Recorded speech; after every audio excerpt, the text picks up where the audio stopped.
ഇവിടെ ഓണത്തിന് മുറ്റത്ത് പൂവിടുന്ന പതിവുണ്ട്. നീ എന്ത് മന്ത്രവാദമായി കാണിക്കുന്നേ? ഇതല്ലേ മച്ചമ്പി കോലം. വരച്ചു വരച്ചതിപ്പോ ഒരു കോലത്തിലായത് ലക്ഷണമുണ്ട്. അവള് വരയ്ക്കുന്നതേ നമുക്ക് തിന്നാനുള്ള പുട്ടിന്റെ പൊടിയെടുത്താ. തലയ്ക്ക് അസുഖം വല്ല ആണെങ്കിലേ എല്ലാത്തിനും പൊക്കിയെടുത്ത് ഞാൻ പുറത്തറിയും.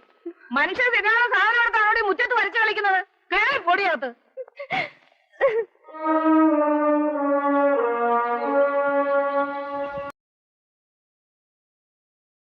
தெரியாம இந்த தப்ப செஞ்சுட்டு இனிமே இப்படி செய்ய மாட்டேன். എന്നെ മன்னிച്ചിടുങ്ക.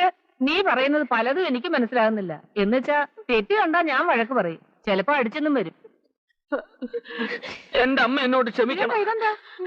ഓരോരോ പ്രായത്തിൽ ഓരോരോ തെറ്റുകൾ ഏത് മക്കളും ചെയ്യും. ഞാനങ്ങനെ അറിയാതെ വല്ല തെറ്റും ചെയ്തു പോയിട്ടുണ്ട്. അമ്മ എന്നോട് ക്ഷമിക്കും. ആരായാലും ഒന്ന് പൊട്ടിച്ചിട്ടേ ഞാൻ ക്ഷമിക്കത്തുള്ളടാ. അപ്പൊ നീ ആയിരുന്നു പുട്ടിന്റെ പൊടിയെടുത്ത് അവക്ക് കൊടുത്തത് അല്ലേടാ?